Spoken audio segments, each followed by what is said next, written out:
Je sais que tu connais l'histoire de Moussa alayhi salam, mais est-ce que tu connais la sagesse et la réalité cachée dans cette histoire? Et je te réserve 4 conseils surprises à la fin de cette vidéo qui sont géniaux. Le début de cette histoire cache 4 principes fondamentaux pour le musulman. Je vais te les dévoiler. Suis-moi bien, allons droit au but. Je ne vais pas te raconter l'histoire de Moussa alayhi salam, mais je vais te donner 4 principes, points très importants. Ces points vont te donner une compréhension claire du début de cette histoire. Et voici les 4 leçons. 1.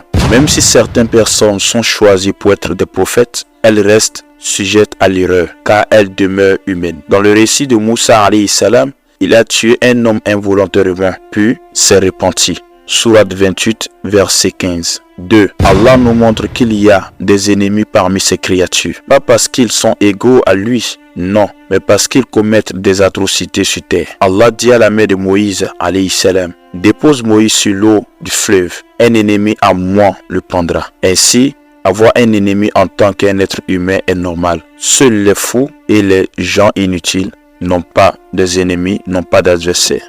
3. Quand un ennemi de Dieu veut planifier des complots contre lui, Dieu, alors Dieu le ridiculise automatiquement aux yeux de tous. Sourate 20, verset 39. Pharaon cherchait à tuer tous les bébés masculins. Sourate 28, verset 4. Pour ne pas être détrôné par un enfant, et précisément Moussa alayhi salam. Mais Allah l'a humilié, car à la fin, c'est Pharaon lui-même qui a pris Moïse comme fils adoptif, l'a élevé et éduqué. Sourate 28, verset 9. Et au final, c'est Moïse qui l'a détrôné. 4. Quand Allah aime une personne, il l'empêche de commettre des péchés et des erreurs. Allah a empêché la mère de Moïse, alayhi salam, de révéler le secret, qui était d'aller dire à Pharaon que Moïse était son fils. Mais Allah a apaisé son cœur et elle est devenue patiente. Sourate 28, verset 10. Ainsi, je vais m'arrêter ici. Mais avant cela, je te donne 4 conseils pour conclure. 1. Ne pense pas que parce que tu commets des péchés, que Allah ne t'aime pas. Comme le péché de Moussa alayhi salam n'a pas empêché Allah